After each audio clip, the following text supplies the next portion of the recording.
সরমনায় হুজুর একাই 300 আসনে এমপি দেবে, কথা কয় না কেন?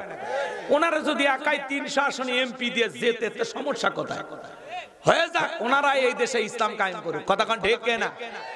জোট ভেঙে গেছে, 12 দলীয় জোট, সবাই স্বপ্ন দেখেছিল এবং আমরা শুনেছিলাম ইসলামের বাক্স হবে একটা, কথা বলেন ঠিক না?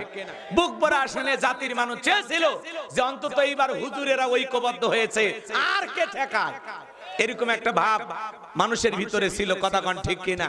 একটা গণজোয়ার বয়ে যাচ্ছিল। এমন মুহূর্তে আপনারা দেখলেন কার দোষে জোট ভেঙে গেল, কে ভাঙলো, কারা ভাঙলো, আমরা তো ভিতরের খবর জানি না, কিন্তু আমরা দুঃখ পেয়েছি, আমরা ব্যথিত হয়েছি, কষ্ট পেয়েছি, আবার আর একটা জায়গায় সান্ত্বনাও পেয়েছি, কথা কয় না কেন? এই যে আসন ভাগাভাগি, আসন সমঝোতায় ওনারা রাজি ছিল না, এজন্য ওনারা ওনাদের মতো, আবার ওনারা কিছু অভিযোগও করেছেন, কেউ শরিয়ার আইন চালু করতে চায়, কেউ শরিয়ার আইন চালু করতে চায় না, নানান আলোচনা চলাচনা সমালোচনা সারা দেশে চলতেছে। কেউ বলতেছে এই দলের লোক মুনাফিক, কেউ দলে কয় ওই দলের লোক মুনাফিক। ভাই আল্লাহর হস্তে এই ফেসবুক যুদ্ধটা দেবে দেন, এই যুদ্ধ আর দেখবার মন চায় না।